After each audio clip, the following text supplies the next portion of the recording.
Are you stuck in a 9-to-5 job but don't know how to take the next step and go full-time on your creator business? See, back in 2019, I handed in my resignation for a high-paying tech role to pursue creative entrepreneurship. And 6 months later, I found myself in $19,000 of debt, no clients, and no idea of what I was doing. So I had to pull out my resume, clean it up, and start applying for jobs again. I was fortunate to secure a similar salaried role thanks to a referral from a friend. But 1 year later, I handed in my resignation and I've never looked back since. So if you feel called to become a full-time creator, but you don't have a roadmap of doing it, this video is for you. And if we haven't met before, hey, welcome. My name's Daniel Mamba. It's awesome to have you here. I help creators like you make the transition from a full-time 9-to-5 to freelancing and to eventually productizing their services. And I know that because I've been doing that for the last 4 to 5 years and helping dozens of others do the same. As one of the students in my creator community are making the transition from 9 to 5 into being a freelancer, they recently asked me what helped me make that transition or any advice. So in this video, I'm going to share the mistakes I made the first time I quit and what I did differently the next time. The first and most apparent mistake that I had when I quit was my mindset. What I mean by this is, up until the point in when I handed in my resignation, I had the mindset, the routines, the habit, and the identity of being an employee. Nothing wrong with that if that's the route that you're currently in or the route that you want to pursue for the rest of your life. This video probably isn't for you then. But if you are considering making the transition, it's actually been able to step outside the label of your own jar and read the label. Because I was the byproduct of a system that I'd grown up in. I'd gone to school, I'd followed instructions, curriculums, graduated, raised my hand, wait to step in line, ask for permission. So that mindset over years and years that had carried on into my professional employment means that I didn't have the mindset of what a business owner actually had. I was very good at following orders and executing on them, but the challenge about self-employment is that you both need to be the employee and the employer. And this one hit me a couple of months into self-employment when I picked up a book called The E-Myth by Gerber. The E-Myth, otherwise known as the entrepreneurial myth, is the delusion that a lot of employees like me or skilled technicians have when they start a business. Just because you're good at a particular skill or you have the technical savvy of a particular skill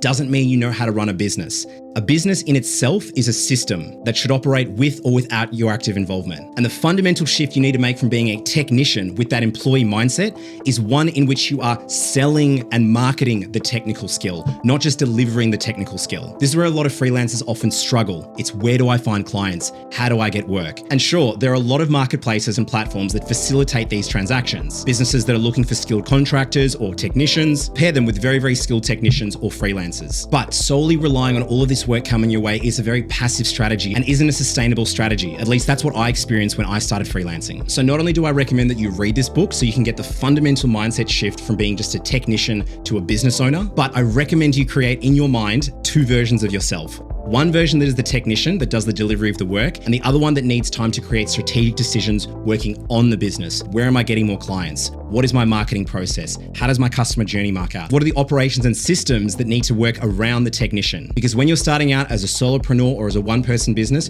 you don't have the luxury of delegating all of these roles. You're going to be a bit of a CEO, Chief Everything Officer, at least when getting started. So the sooner that you can shift this mindset, the easier it's going to be for you to get out of this passive, reactive mindset where you're used to waiting for instructions or waiting for work to be given to you, and one where you can proactively find it and make changes to your business. Number 2 is you want to build a solid financial runway. I'm sure you've heard from financial experts that having anywhere from 3, 6 to 12 months saved of your regular expenses is a wise financial decision. When it comes to business, which is a higher risk venture, I would lean towards the more, the better. If you're currently in your 9-to-5 job and you're not already stashing away a portion of your income, this is a non-negotiable. Assuming that the day after you hand in your resignation, you're going to have clients and work lined up for you straight away is potentially a bit delusional. Now, it does happen to a handful of people, but I find those cases tend to be unicorns and usually exaggerated or a bit hyperbolic on social media. And they create this shiny object gold rush where everyone assumes they can have the same results. For nearly all of the business owners in my network, it was the absolute opposite. It was 1 to 2 years worth of struggle, inconsistency, and questioning if they needed to go back to their 9-to-5 job. Given that you're going to be dedicating so much of your energy in the early days towards building systems,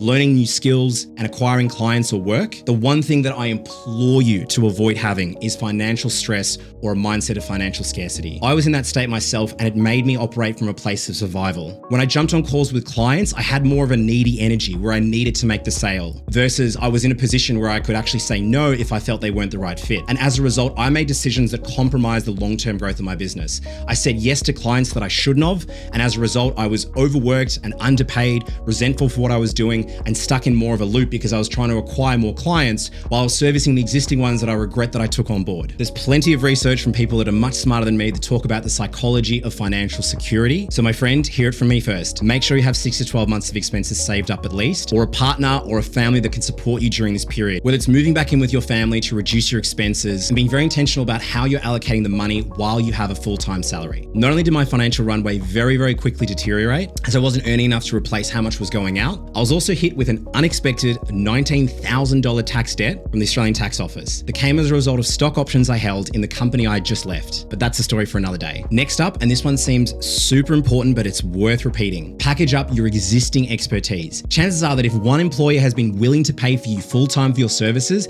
there would be so many more out there that would be willing to do the same. But instead of applying for a full-time job, by turning yourself into a contractor or a consultant, you can now charge clients for a fixed scope of work based on a clear outcome that you can deliver, one that you've already been delivering with your previous employer. Your results and portfolio are reflected in everything you've already done. So don't make it harder for yourself. Know that your business can evolve as you do. But when just getting started, embrace where you are right now. The best analogy I have for this is from a book called Acres of Diamonds. It was written like over a century ago, but there is such timeless wisdom in the message, in which a farmer has heard the promise of finding these rare and mysterious diamonds across the world. So he decides to sell his property and embark on this massive journey to go and try find it. And in this sense, this is like you trying to learn a new skill or trying to take something on just because it's shiny or the hot business right now. Finds that he's traveled the entire world only to come back home, and he's discovered that the person that purchased the farm off him discovered the very same diamonds he was looking for just in an embankment right near the river on the property that he had himself. And that is the equivalent of finding the nuggets that you already have in your life and intentionally asking, how can I turn this into a service or a deliverable that other clients would find valuable? And the last mistake that I hope I don't find you repeating piggybacks off the previous point. Not only do you already have skills that you can monetize